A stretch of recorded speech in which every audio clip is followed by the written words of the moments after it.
At least 16,500 protesters have been killed and about 330,000 injured during Iran's unrest, according to a report compiled by doctors inside the country and cited by the Sunday Times, as a near-total internet blackout has made independent verification increasingly difficult.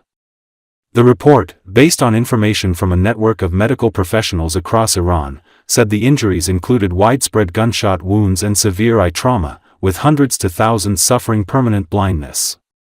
Supreme Leader Ayatollah Ali Khamenei has acknowledged that several thousands of Iranians have been killed since protests started in late December among shopkeepers in downtown Tehran, before gradually spreading to big and small cities.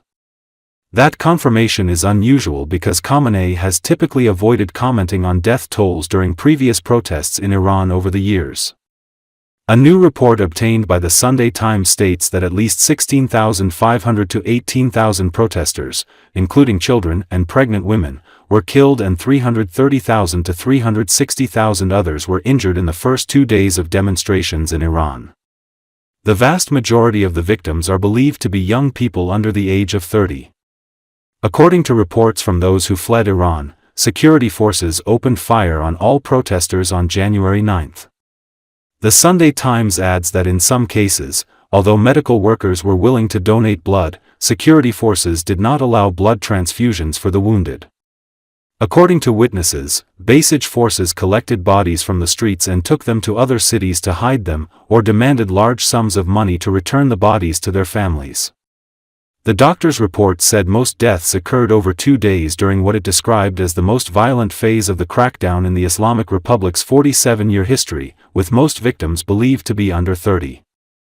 Professor Amir Parasta, an Iranian-German eye surgeon and medical director of Munich MED, told the Sunday Times the data was gathered through doctors communicating via smuggled Starlink satellite terminals after internet access was cut on January 8. This time they are using military-grade weapons, Parasta was quoted as saying, adding that doctors were seeing gunshot and shrapnel wounds to the head, neck and chest. He said at least 700 to 1,000 people had lost an eye. One Tehran eye hospital, Noor Clinic, documented around 7,000 eye injuries alone, according to the report. An ophthalmologist quoted by the Sunday Times said the volume of pellet-related eye injuries had overwhelmed hospitals. Another witness cited said more than 800 eye removals were performed in a single night in Tehran. Medical sources said some patients died due to blood shortages, with one surgeon quoted as saying security forces had at times prevented blood transfusions. The protest started over economic grievances in business and trade districts of the capital city on December 28, and morphed into nationwide expressions of anger and frustration at the political establishment over the days that followed. The nights of January 8 and January 9 were by far the deadliest, according to state officials and media, as well as foreign-based outlets and eyewitness accounts on the ground.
In Iran, the anger of protesters against the regime continues unabated.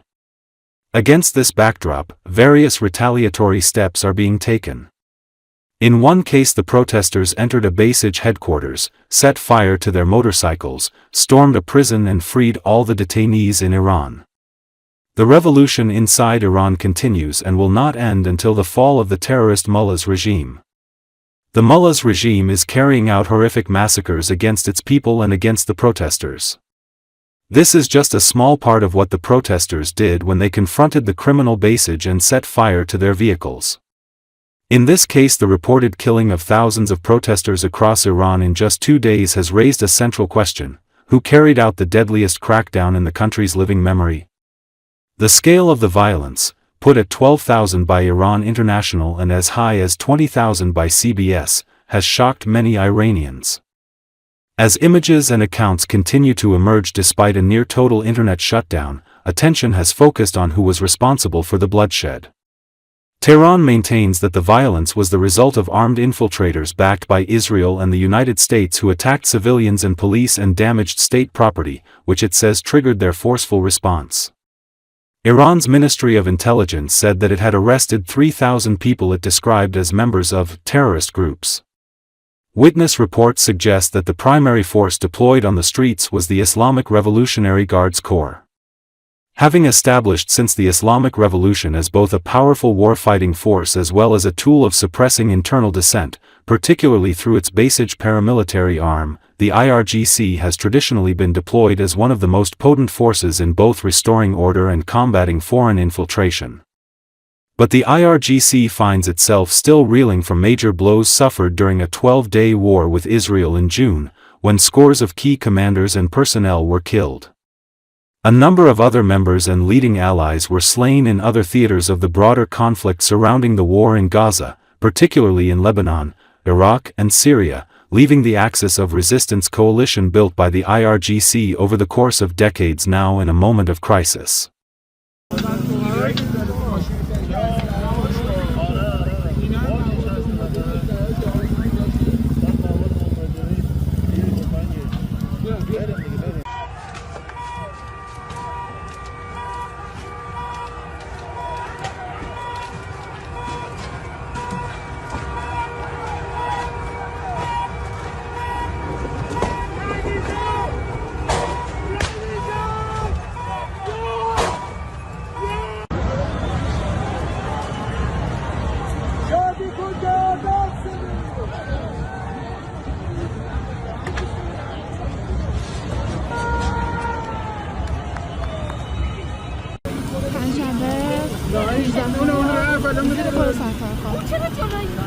ماشینای دستجیارا آتیش زدن.